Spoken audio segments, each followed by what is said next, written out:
Well, it's good to be here with everybody today. And I'm Sherry Moss. I'm a professor of organizational behavior in the business school at Wake Forest University. And one of my research areas is abusive supervision.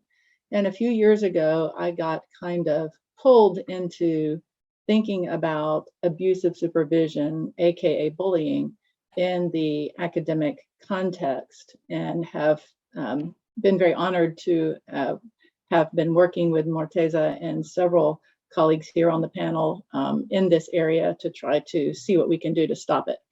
And I'm really happy that you all are attending and that we're focusing on solutions this time. The last time we focused on kind of defining the problem, and my role here today is to kind of remind us about the problem as we get started.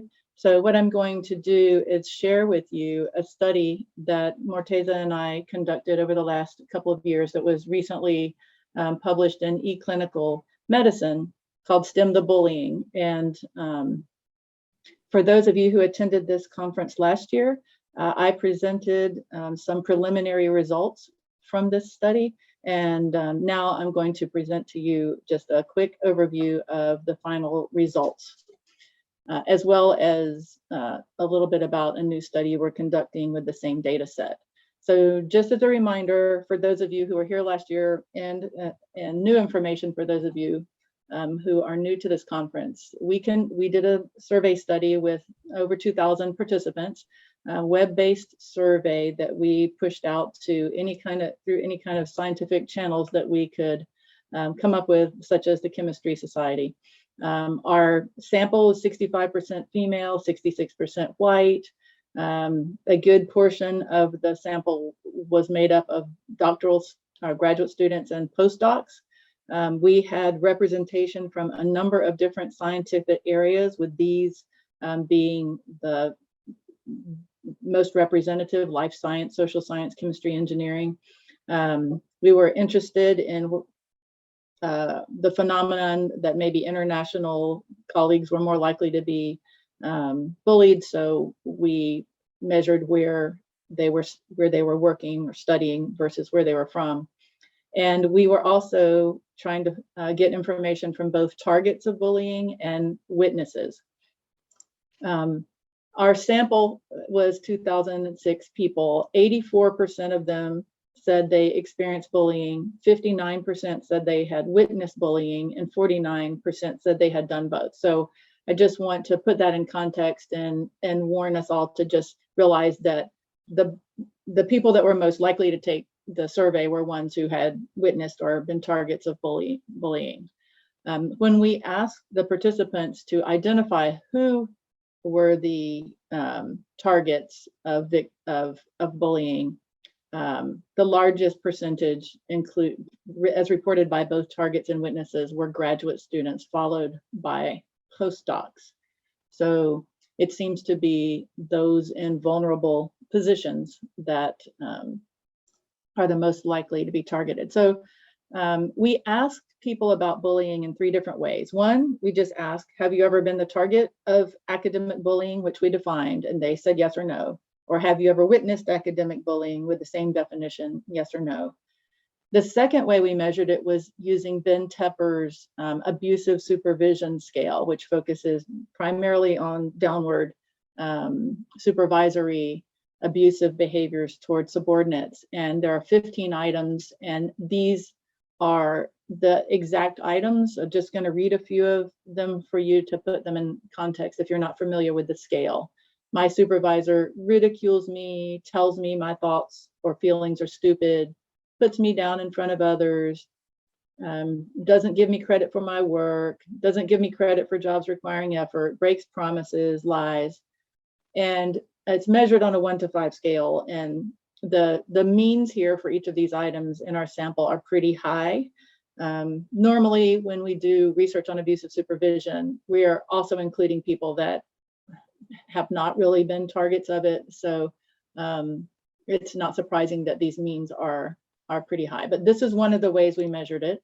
The second way we measured it is that we created our own checklist of behaviors that are based on targets' stories of what has happened to them, particularly in the academic context. So we call them, contextual items that are more prevalent and specific to academic science. And these are things like, and it's definitely focused on the downward, the perpetrator gave me a bad recommendation, or canceled my visa, or unnecessarily lengthened my stay in the lab, or took away funding, encouraged others to mistreat me. Then there's, intellectual property types of issues around papers, patents, authorship, and rights to data that we looked at. And you can see that of the people that participated in our survey, some of these behaviors are quite common, like gave me a bad or unfair recommendation, or encouraged others to mistreat me, or canceled or threatened to cancel my position in the lab. It turns out that these are the ones that got the most uptake in our sample, as I will continue to explain. One of the hypotheses we had was that a good percentage of the bullying would occur in the highest ranked institutions. And you can see the purple area that based on the reports of both targets and witnesses, the highest ranked institutions were the ones with the most bullying, at least based on our sample. Our explanation is that those positions are coveted by people all around the world, and people will put up with a lot to stay in those coveted positions. So that was fairly well supported. We also had several hypotheses that didn't really find a lot of uptake. One is that women would be more likely targets, that males would be more likely the perpetrators, and that international scholars would be more likely to be targets.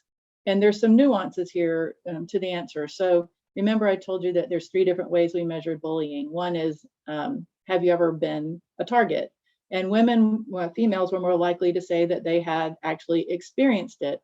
But when you get down into the contextual behaviors that I mentioned, males are actually more likely to say that they had experienced some of the specific contextual behaviors, like threats to their funding and authorship violations. So that was interesting. We also found that international scholars were not disproportionately targeted, but the severity of the contextual abuses was greater. So of course, it's obvious they were more likely to be threatened with visa cancellation, but they were also more likely to report experiencing abuse of intellectual property rights, threatening position canceling, and using data without acknowledgement. We also thought that perpetrators were more likely to be male, but it was hard to directly test this. We had to kind of look at the proportion of males that make up leadership positions or PI positions in various fields, and compare it to our results. And we didn't find much difference between the distribution of male perpetrators in our sample and the distribution of males in academic science. We also found plenty of anecdotal evidence that females are just about as likely to be bullies as are males. So those kind of weren't exactly as we expected.